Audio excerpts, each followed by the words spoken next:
Hey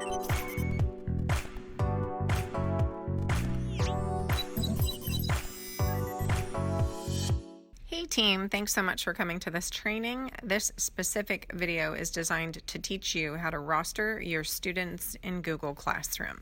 This is not something that you would do on your own. You're not going to go through and specifically load every single child into Google Classroom. In the context of a teaching session, you're going to give the students a magic code, and then that's the way that they enter your classroom.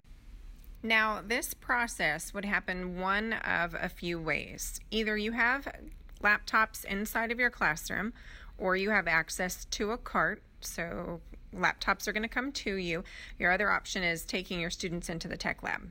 In the course of this particular teaching video, this window right here will showcase what the teacher is doing. And over here on the right-hand side, I'm going to drag over another window that showcases what it would look like for the students to follow along in that teaching session.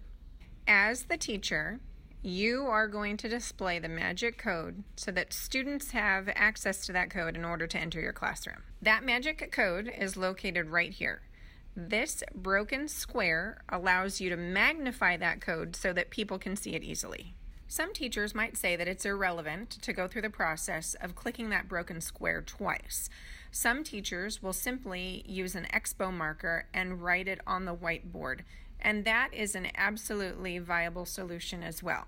However, I would caution you away from printing it out, laminating it, and then pinning it to your wall for the entire school year. That is unnecessary. It doesn't need to go home in a parent newsletter. It doesn't need to be distributed. Just showcase it once, and then your students are in for the rest of the year. Let me mention briefly that the code I'm using here in this video is not a code I want you to show your students, because that means that they would enter my Google Classroom. I don't need your sweet blessings in my Google Classroom, so please don't share this code with them. Now, this next portion of the video models for you what it would be like to have your students in that tech session. Step number 1 is obviously that they're going to log into the computer. Step number 2 is that you will escort them to Clever. The next step is that you're going to take them into Google Drive. So watch as I model that process. Let me mention just a few nuances related to Clever. You'll notice all these extensions at the top right here. Your students are not going to have all of those. They will simply have the Clever extension. If a child clicks on that button for the first time during that school year, that specific computer will need to know what school they are associated with, and it may ask the children to type in the name of their school. And that's natural, that's acceptable. Your other alternative to ensuring that the child enters Clever for Clovis Unified for your classroom is that you would open up a new tab and you would type in clever.cusd.com followed by enter on the keyboard, and then that's another reasonable solution to ensure that the children enter Clever appropriately.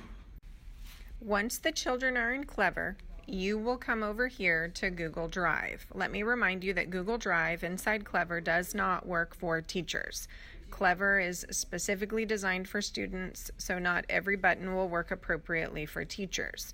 However, the students are going to click right here where it says Google Drive. You'll notice how this tab is ready to go because I already opened Google Drive. My mouse is going to move over to the right-hand side. You'll notice the waffle over here on the top on the right. It's 9 little boxes that are clustered together. When you click on the waffle one time, you'll see this drop-down menu, and then you'll notice how it says Classroom. The tools over here in the right are movable. You can click on any one of these items and then drag and then move them about. There's a More button down on the bottom with additional accessories. The purpose of this video is not to train you on those. I just want you to know that Google Classroom will be located over here on the right-hand side. Have the children click this button one time.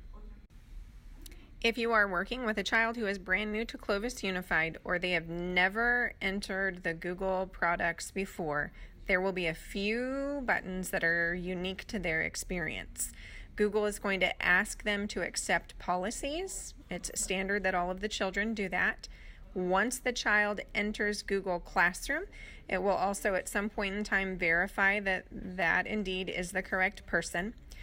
Google will ask if it is a child or a teacher, and then those buttons are necessary to move forward. Once those details have been completed, the children will come over to this right-hand side where you notice the plus button. Ask the children to come over to the right-hand side and click on the plus button one time. A drop-down menu will appear, and the children will not have the ability to create a new classroom because they're children, but they will have the ability to join a class, and that's exactly what you want them to do. You'll notice how that white box appears, and the children at this point are supposed to type in your magic code.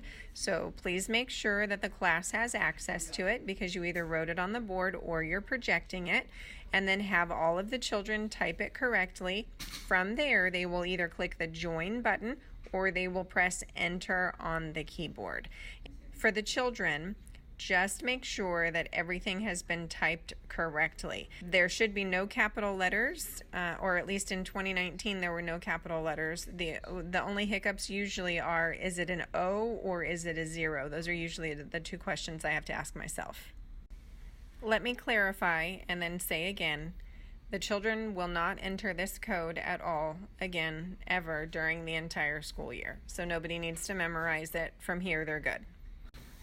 As the teacher, if you would like to verify that this is going swimmingly, you can head back over to your classroom, and then in your classroom, up where it says people, you will notice where it says students. I'm obviously not loading any students in right now, so I don't have anyone populating in that area, but you should have a list of students who populate because they have successfully typed that code in. Team, thanks so much for watching and have a great day.